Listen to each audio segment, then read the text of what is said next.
বিসমিল্লাহির রহমানির রহিম। প্রিয় দেশবাসী, শিশু, কিশোর কিশোরী, তরুণ তরুণী, ছাত্রছাত্রী, বয়স্ক, বৃদ্ধ, নারী পুরুষ সবাইকে আমার সালাম জানাচ্ছি। আসসালামু আলাইকুম। আজ 5ই অগাস্ট, জুলাই গণ অভ্যুত্থান দিবস। বাংলাদেশের ইতিহাসের এক অবিস্মরণীয় দিন। 1 বছর আগে এই দিনে জুলাই গণ অভ্যুত্থান পূর্ণতা পায়। দীর্ঘদিনের ফ্যাসিবাদী শাসন থেকে মুক্ত হয় প্রিয় স্বদেশ। গত বছরের জুনে আদালতের একটি রায়ে সরকারি চাকরিতে কোটা পুনর্বহাল হলে দেশের তরুণ শিক্ষার্থী সমাজ বিক্ষুব্ধ হয়ে ওঠে। তাদের এই ক্ষোভ দাবানলে পরিণত হয় স্বৈরাচারের তুচ্ছতাচ্ছিল্যে, দমন পীড়নে, নির্বিচারে গুলিবর্ষণ, নির্মম হত্যাযজ্ঞের কারণে।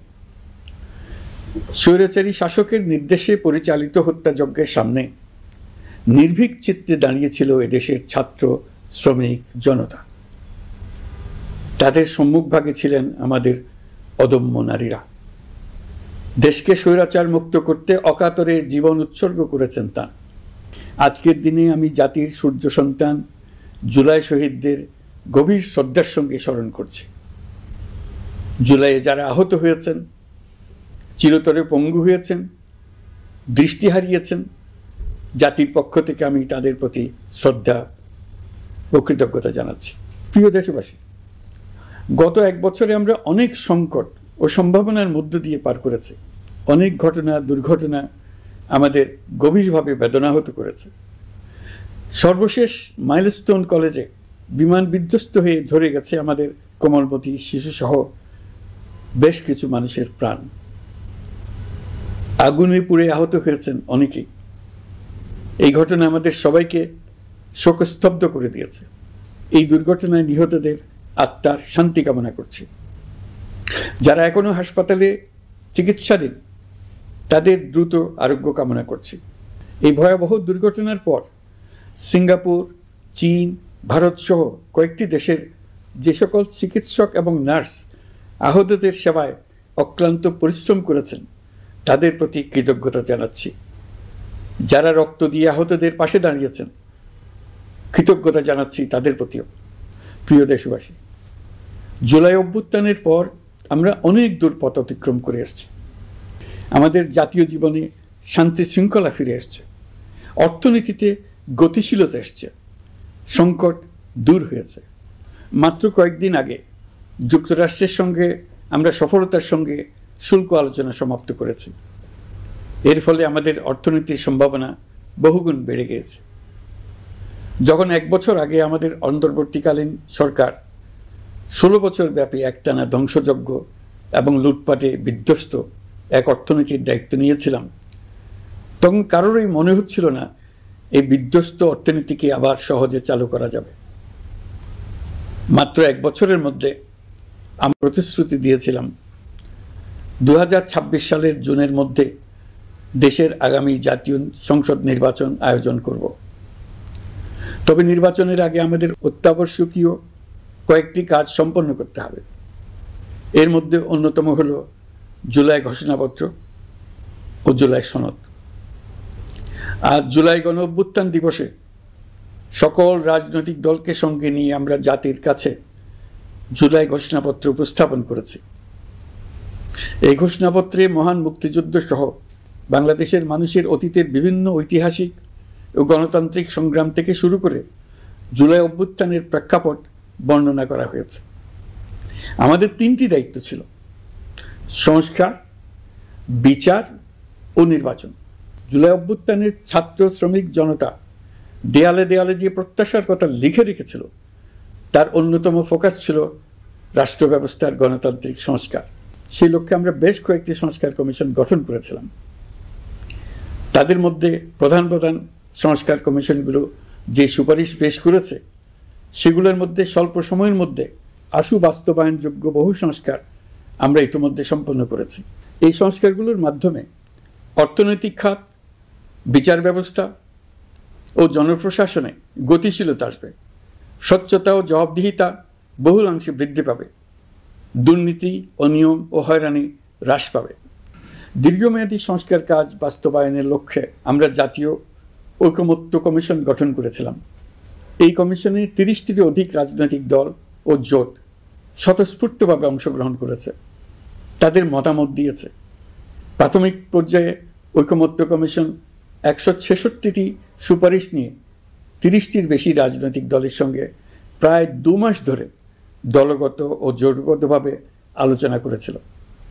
এই প্রক্রিয়ায় যেসব বিষয়ে রাজনৈতিক দলগুলোর মধ্যে ঐকমত্য প্রতিষ্ঠিত হয়েছিল সেগুলো বাদ দিয়ে কমিশনের পক্ষ থেকে 19টি মৌলিক সংস্কারের বিষয় চিহ্নিত করা হয়। দ্বিতীয় পর্যায়ে 23 দিন ধরে আলোচনা শেষে 19টি বিষয়ের বেশিরভাগ ক্ষেত্রেই ঐকমত্য প্রতিষ্ঠা করা সম্ভব হয়েছে, যদিও কয়েকটি ক্ষেত্রে কিছু কিছু রাজনৈতিক দলের নোট অফ ডিসেন্ট রয়েছে। সংস্কারের ক্ষেত্রে আমরা আমাদের লক্ষ্যে পৌঁছাতে পেরেছি। ঐকমত্য কমিশনের পরিচালনায় দেশের সকল রাজনৈতিক দল মিলে দীর্ঘদিন ধরে প্রতিনিয়ত আলাপ আলোচনার ভিত্তিতে জুলাই সনদ চূড়ান্ত হওয়ার পর্যায়ে এসছে। জুলাই সনদ একটি ঐতিহাসিক অর্জন।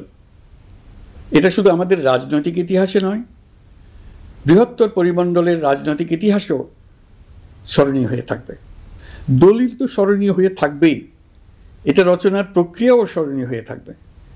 এই দলিল প্রণয়নের জন্য আমি সকল রাজনৈতিক দলের নেতৃবৃন্দকে এবং ঐকমত্য কমিশনের সদস্যবৃন্দকে, বিশেষ করে এই উদ্যোগের নেতৃত্ব দানকারী প্রফেসর আলী রিয়াজকে জাতির পক্ষ থেকে অশেষ কৃতজ্ঞতা ও ধন্যবাদ জানাচ্ছি। রাজনৈতিক দলের প্রতিনিধিরা অত্যন্ত সৌহার্দ্যপূর্ণ পরিবেশে আলোচনায় অংশ নিয়েছেন। মতপার্থক্য থাকা সত্ত্বেও সকল রাজনৈতিক দলের মধ্যে ঐকমত্য তৈরির চেষ্টা ছিল। আমরা আশা করছি এই ঐকমত্যের ভিত্তিতে অচিরে রাজনৈতিক দলগুলি জুলাই সনদে স্বাক্ষর করবে এবং এর বাস্তবায়নেও ঐকমত্যে পৌঁছাবে। জুলাই সনদ বাংলাদেশে সুষ্ঠুভাবে ক্ষমতা হস্তান্তর, জবাবদিহিমূলক রাষ্ট্রীয় প্রতিষ্ঠানগুলোর স্বাধীনতা ও সক্ষমতা, নাগরিক অধিকারের সত্যিকারের বাস্তবায়ন, রাষ্ট্রীয় সম্পদ ও সামর্থ্যের ব্যবস্থাপনা নিশ্চিত করবে। আমাদেরকে নিশ্চিত করতে হবে ভবিষ্যতের কোনো সরকারই যেন আর ফ্যাসিস্ট হয়ে উঠতে না পারে।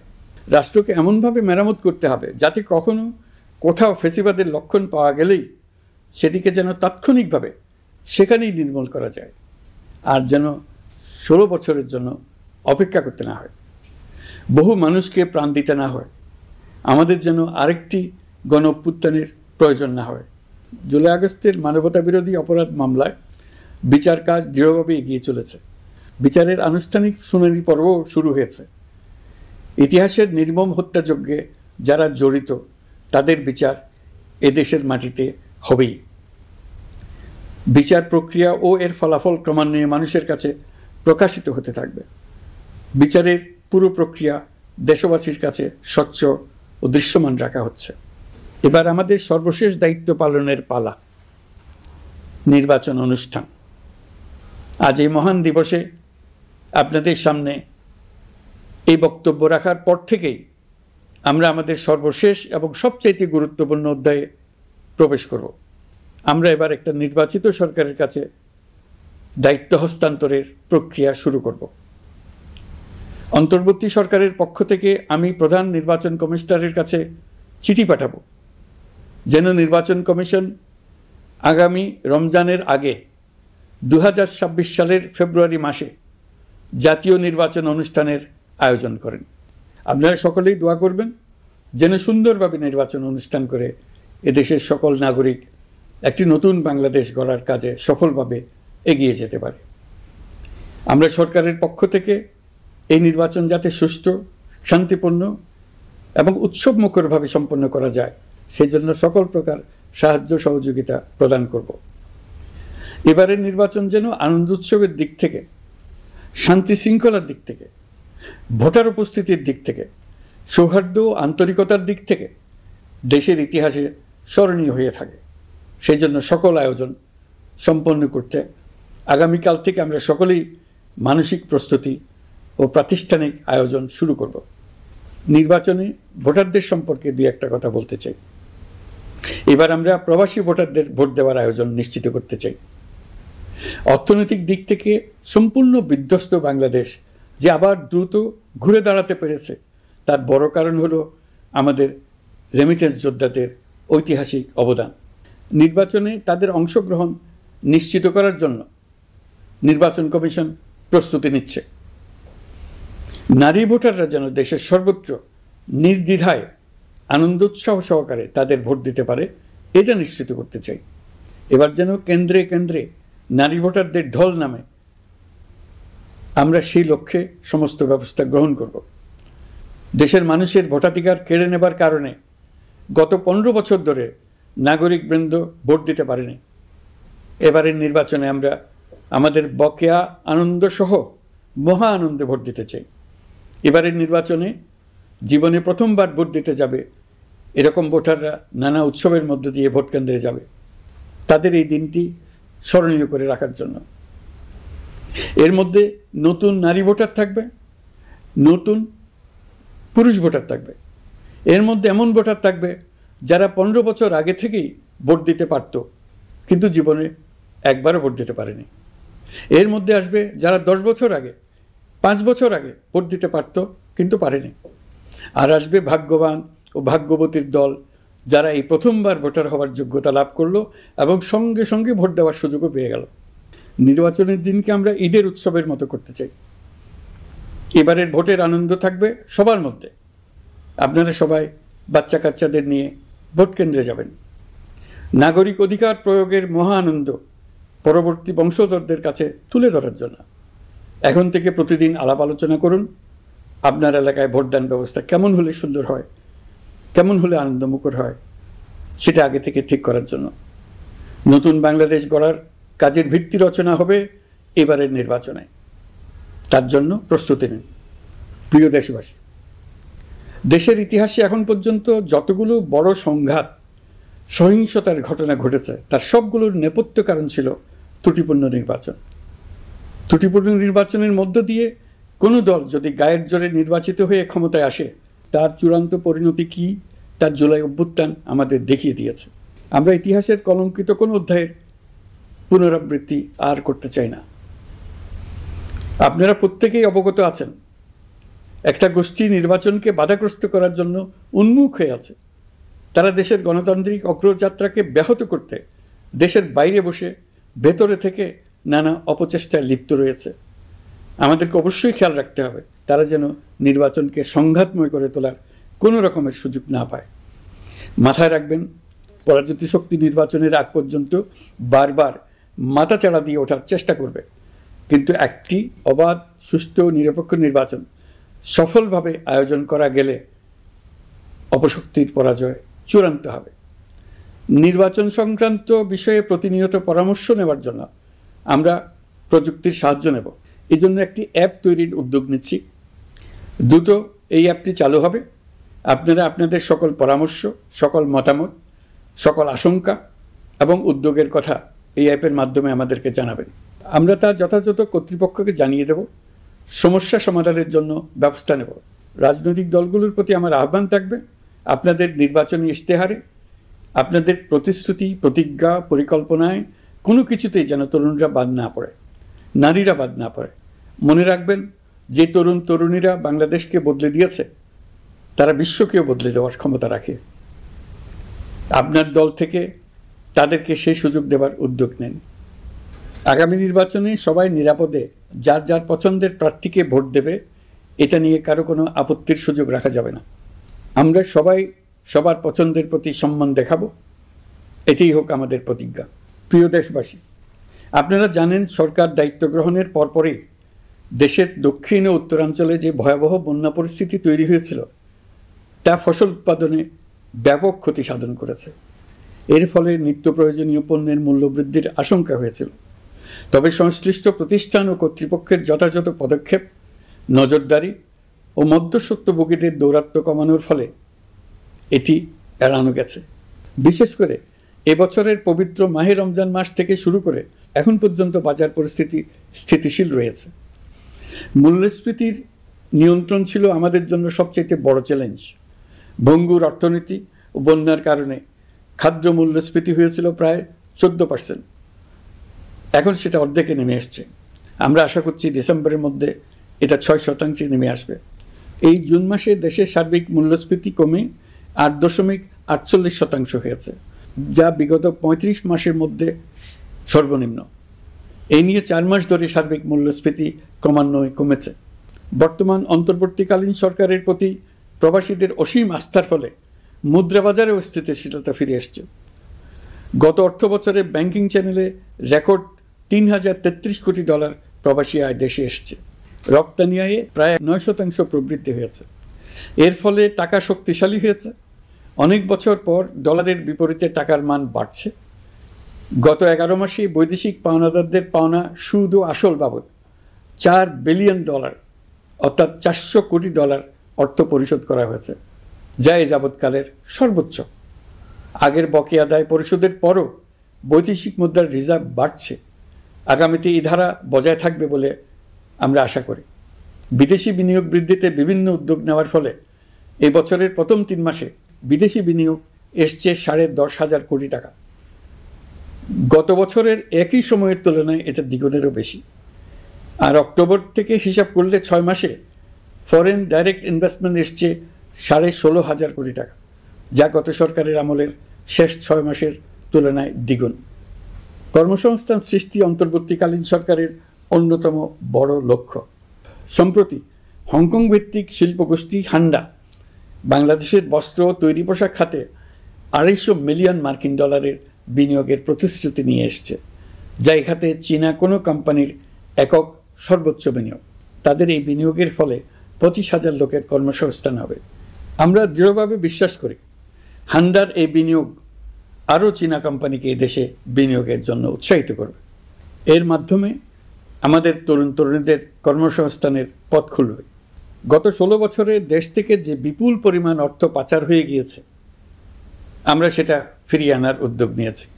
এই দীর্ঘ আইনি প্রক্রিয়ার জন্য সরকার নামকরা বিদেশি আইনি প্রতিষ্ঠানকে নিয়োগ দিয়েছে। যথাযথ আইনি পদক্ষেপের ফলে বিশ্বের বিভিন্ন দেশে ফেসিবাদী দুর্বৃত্তরা যে অর্থ সম্পদের পাহাড় গড়েছে তার কিছু কিছু ইতিমধ্যে জব্দ হয়েছে। এই কার্যক্রম সঠিকভাবে চালিয়ে যেতে পারলে অল্প সময়ের মধ্যে আরও কিছু ইতিবাচক ফলাফল পাওয়া যাবে বলে আমি বিশ্বাস করি। দেশের ভেঙে পড়া অর্থনীতিকে মজবুত করতে হলে আমাদের চিন্তায় মৌলিক পরিবর্তন আনতে হবে। আমি বরাবরই বলে এসেছি, এদেশের নদী ও বিশাল সমুদ্র আমাদের মূল্যবান সম্পদ। আমরা এই সম্পদকে কাজে লাগিয়ে সমান্তরালভাবে পানিভিত্তিক অর্থনীতি গড়ে তুলতে চাই। আমরা প্রায় ভুলে যাই যে বঙ্গোপসাগরের একটা অংশও আমাদের দেশ। এর পরিমাণ আমাদের মোট জমির পরিমাণের চাইতে বেশি। আমরা প্রায় সবসময় জমিভিত্তিক আমাদের অর্ধেক দেশ নিয়ে মাথা ঘামাই, বাকি পানিভিত্তিক অর্ধেক দেশকে হিসাবেই ধরি না, কারণ আমরা ওই অংশে বসবাস করি না। আমরা তো হাওর বাওরেও বসবাস করি না, তাই বলে তো তাকে হিসাবের বাইরে রাখি। এখন থেকে আমাদের অংশের বঙ্গোপসাগরকে আমরা আমাদের দেশের মূল্যবান অংশ, এই কথা সবসময় মাথায় রেখে অগ্রসর হব। এই অংশের পানির উপর দিয়ে দেশ বিদেশের সঙ্গে আমরা বাণিজ্য করব, তার মাধ্যমে আমরা পুরো পৃথিবীকে আমাদের প্রতিবেশী বানাবো। এই পানির মধ্যে আছে অফুরন্ত সম্পদ, মৎস্য সম্পদ, যা প্রতি বছর ফসল দেয়। এই পানির নিচে আছে অফুরন্ত গ্যাস। এর সব কিছুকে নিয়েই প্রতিনিয়ত আমাদের চিন্তাভাবনাকে চালিত করতে হবে। বর্তমান সরকার চট্টগ্রাম বন্দর ব্যবস্থাপনাকে নতুন করে সাজানোর উদ্যোগ নিয়েছে। সরকার সম্প্রতি বাংলাদেশ নৌবাহিনী পরিচালিত ড্রাই ডক লিমিটেডকে নিউ মেরিং টার্মিনাল কন্টেইনার হ্যান্ডলিংয়ের দায়িত্ব দিয়েছে। তারা কাজ শুরু করা মাত্রই কিছু ইতিবাচক পরিবর্তন এসছে। প্রথম 2 সপ্তাহে দেখা গেছে আগের তুলনায় প্রতিদিন গড়ে 225টি বেশি কন্টেইনার হ্যান্ডলিং হচ্ছে। এই বন্দরকে আধুনিকভাবে গড়ে তোলা গেলে তা শুধু বাংলাদেশের অর্থনীতিতেই ভূমিকা রাখবে না, নেপাল, ভুটান সহ পার্শ্ববর্তী অঞ্চলের অর্থনীতিতে ইতিবাচক ভূমিকা রাখতে সক্ষম হবে। বিনিময়ে তারাও উপকৃত হবে, আমরাও উপকৃত হব। আমাদের উপকূল অঞ্চল অফুরন্ত সম্ভাবনার আধার। কুমিরা থেকে টেকনাফ পর্যন্ত নানা বন্দরের কর্মচাঞ্চল্যে সমগ্র উপকূল অঞ্চলকে দক্ষিণ এশিয়ার একটি গুরুত্বপূর্ণ অর্থনৈতিক প্রাণকেন্দ্র হিসেবে প্রতিষ্ঠা করবে। এই পুরো অঞ্চলে অনেকগুলো শিল্পাঞ্চল গড়ে উঠবে শুধু সমুদ্রের সান্নিধ্য এবং তার ব্যবহারের দক্ষতার কারণে।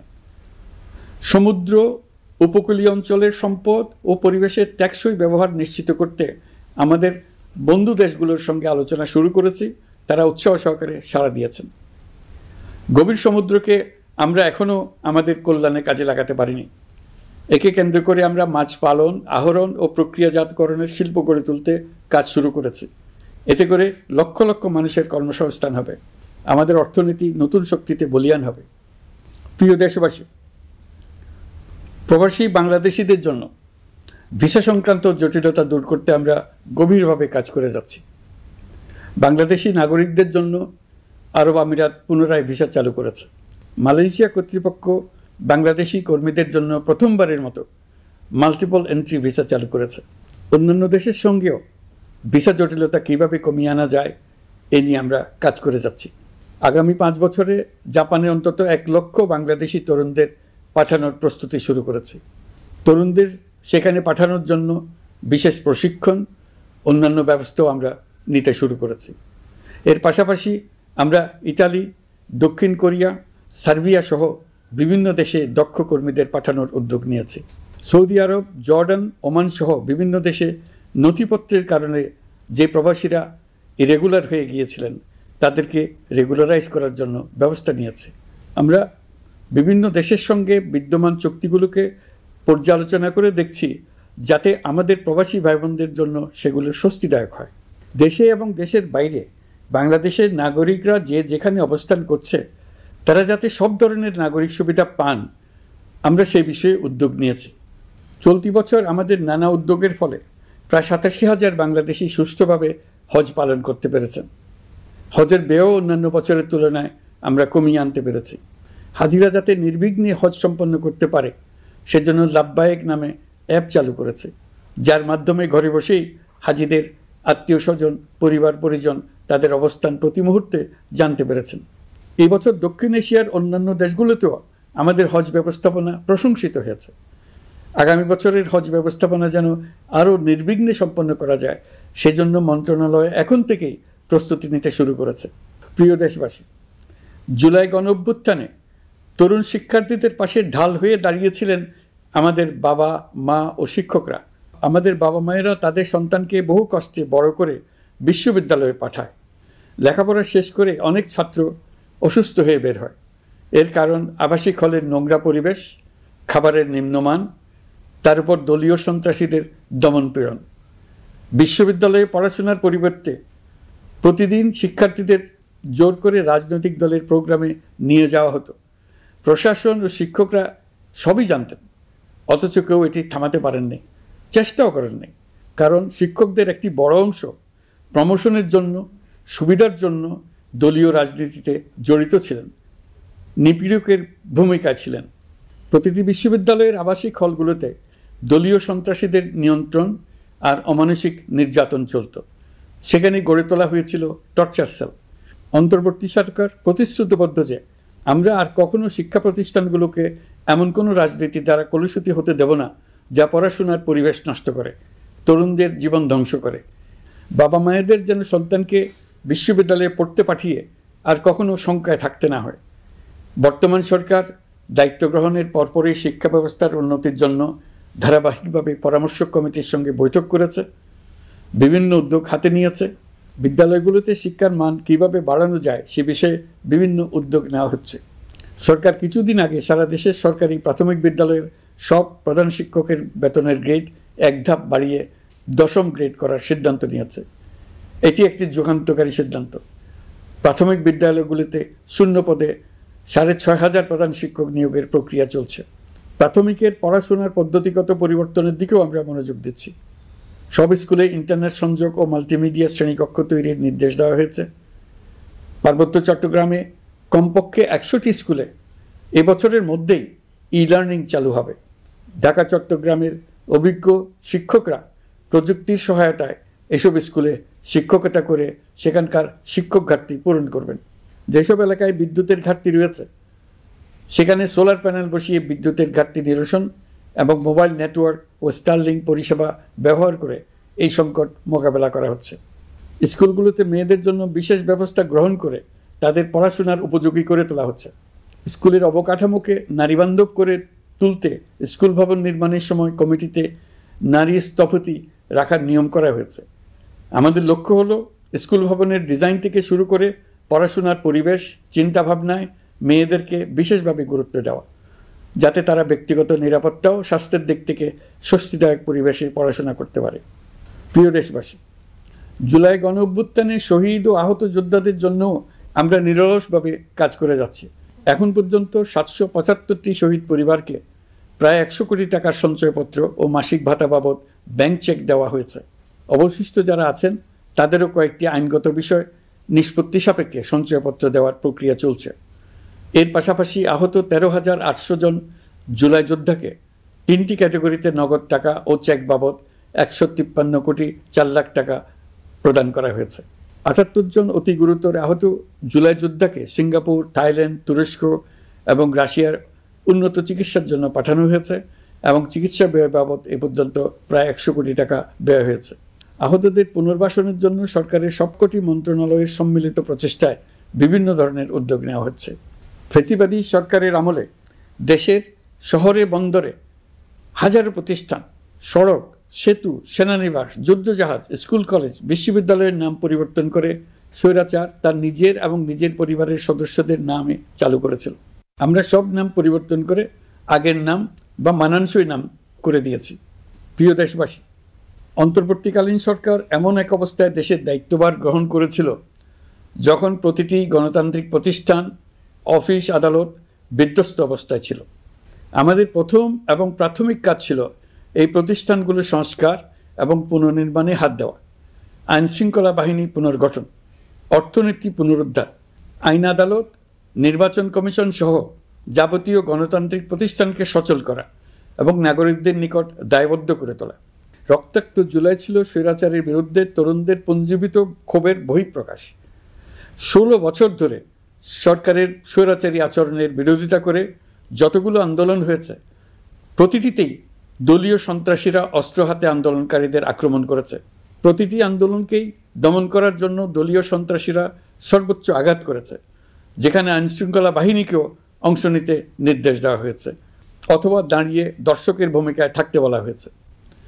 একটি স্বাধীন বিচার বিভাগের জন্য অন্তর্বর্তী সরকার সংস্কার কাজ হাতে নিয়েছে। বিচার বিভাগীয় সংস্কার কমিশনের প্রস্তাবনা অনুযায়ী সুপ্রিম কোর্ট বিচারক নিয়োগ সহ যে সকল কাজ এই সরকার স্বল্প সময়ের মধ্যে করে যেতে পারবে, সে সকল কাজের অধিকাংশ ইতিমধ্যে সম্পন্ন করা হয়ে গেছে। বাকি কাজ চলমান রয়েছে। স্বৈরাচার আমলে দলীয় বাহিনীতে পরিণত হওয়া ভঙ্গুর আইনশৃঙ্খলা বাহিনীকে নতুন করে গড়ে তোলার জন্য আমরা সর্বোচ্চ ব্যবস্থা নিয়েছি। আইনশৃঙ্খলা বাহিনী দ্বারা কোনো মানবাধিকার লঙ্ঘন যাতে না ঘটে, সেই জন্য পুলিশ সদর দপ্তরে একটি সেল কার্যকর করা হয়েছে, যেখানে মানবাধিকার সহ পুলিশ সদস্যদের মাধ্যমে সংগঠিত যে কোনো অপরাধের বিষয়ে অভিযোগ করা যায়।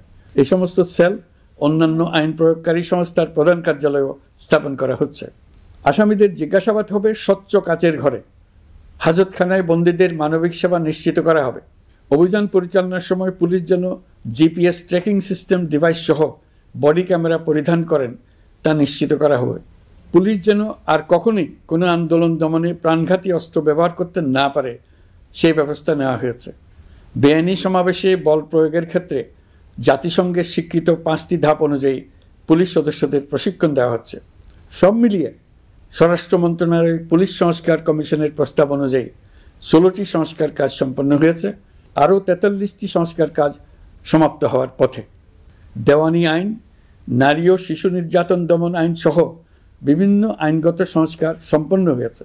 সম্প্রতি সরকার ফৌজদারি কার্যবিধি সংশোধন অধ্যাদেশ 2025 অনুমোদন করেছে। এর ফলে এখন থেকে কোনো ব্যক্তিকে আটকের পর 12 ঘন্টার মধ্যে যত দ্রুত সম্ভব পরিবারকে জানাতে হবে।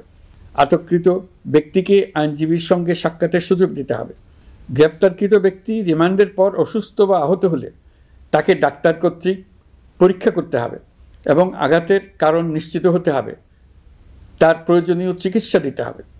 এক্ষেত্রে পুলিশের দায় থাকলে আইনি ব্যবস্থা নেওয়ার বিধান যুক্ত করা হয়েছে। এই আইনের ফলে গ্রেফতার ও আটক নিয়ে মানুষের হয়রানি অনেক কমে আসবে, পুলিশের জবাবদিহিতা বাড়বে এবং বিচারের কাজ দ্রুততর হবে। পুলিশ সংস্কার কমিশনের সুপারিশ ছিল কোনো ব্যক্তি থানায় জিডি করতে গেলে অবশ্যই তা গ্রহণ করতে হবে। জিডি গ্রহণ করা ছাড়া থানা থেকে কোনো ব্যক্তিকে ফিরিয়ে দেওয়া যাবে না। এই সুপারিশের ভিত্তিতে সরকার সিদ্ধান্ত নিয়েছে দেশের সব থানায় অনলাইনে জিডি করা যাবে। এখন থানায় জিডি না নেওয়ার আর কোনো অভিযোগ থাকবে না। গণতান্ত্রিক চর্চার অন্যতম প্রধান শর্ত গণমাধ্যমের স্বাধীনতা। অতীত ইতিহাসের দিকে তাকালে দেখা যায় মুক্ত সাংবাদিকতার ক্ষেত্রে প্রথম এবং সবচেয়ে বড় বাধা হিসেবে কাজ করেছে সরকার। অন্তর্বর্তী সরকার এইসব বাধা অপসারণে বিভিন্ন উদ্যোগ নিয়েছে। আমরা সমালোচনাকে উন্মুক্ত করে দিয়েছি। যে কেউ চাইলেই যে কোনো মাধ্যমে, সেটা মূলধারার গণমাধ্যম হোক কিংবা সামাজিক যোগাযোগ মাধ্যমেই হোক, সরকারের সমালোচনা করতে পারছেন। এমনকি রাষ্ট্রীয় গণমাধ্যমেও সরকারের সমালোচনা করা যাচ্ছে। নিকট অতীতে যা ছিল অকল্পনীয়। সাংবাদিকদের জবাবদিহিতা নিশ্চিত করার জন্য সরকার ইতিমধ্যে প্রেস কাউন্সিল পুনর্গঠন করেছে। আপনারা জানেন, সামাজিক যোগাযোগ মাধ্যমে প্রতিদিন বিপুল পরিমাণ গুজব ও অপতথ্য ছড়িয়ে পড়ছে। দেশকে অস্থিতিশীল করতে হাতিয়ারে পরিণত হয়েছে গুজব। অপতথ্য মোকাবেলা করার জন্য সাংবাদিকদের সক্ষমতা বাড়াতে বিভিন্ন ধরনের প্রশিক্ষণের ব্যবস্থা নেওয়া হচ্ছে। স্বৈরাচারী সরকার আমলে সাংবাদিকতার ক্ষেত্রে বড় বাধা ছিল ডিজিটাল নিরাপত্তা আইন, যা পরে সাইবার নিরাপত্তা আইন রূপে আবির্ভূত হয়েছিল। আমরা এই আইনটি বাতিল করেছি। এই আইনের অধীনে সাংবাদিকদের বিরুদ্ধে করা সব মামলা বাতিল করা হয়েছে। সংবাদ মাধ্যমের স্বাধীনতা নিশ্চিতকরণে এটি একটি বড় অগ্রগতি। নতুন যে আইন প্রণীত হয়েছে তাতে আগের আইনের নিবর্তনমূলক 9টি ধারা বাদ দেওয়া হয়েছে। আগের আইনের আওতায় করা 95% মামলায় এসব ধারায়। আমরা বিশ্বাস করি নতুন আইন প্রণয়নের পর সাংবাদিকদের আইনি হয়রানি বন্ধ হবে। গত বছর মানুষের প্রতিবাদকে স্তব্ধ করে দিতে ফ্যাসিবাদী সরকার ইন্টারনেট বন্ধ করে দিয়েছিল, যাতে গোপনে তারা দমন নিপীড়ন হত্যাকাণ্ড চালাতে পারে। অন্তর্বর্তী সরকার সাইবার সুরক্ষা আইন সংশোধন করে নতুন অধ্যাদেশে প্রথমবারের মতো ইন্টারনেটকে মৌলিক অধিকার হিসেবে অন্তর্ভুক্ত করেছে। সম্প্রতি আন্তর্জাতিক bandwidth real time internet traffic পরিবহনে 4 টেরাবাইট সেকেন্ডের মাইলফলক অতিক্রম করেছে বাংলাদেশ সাবমেরিন কেবলস পিএলসি। বাংলাদেশে ইন্টারনেট সেবার মান ভালো করতে সরকারের পক্ষ থেকে সর্বোচ্চ উদ্যোগ নেওয়া হয়েছে। প্রিয় দেশবাসী, আপনাদের আহ্বানে একটি ঐতিহাসিক সন্ধিক্ষণে আমরা দায়িত্বভার গ্রহণ করেছিলাম।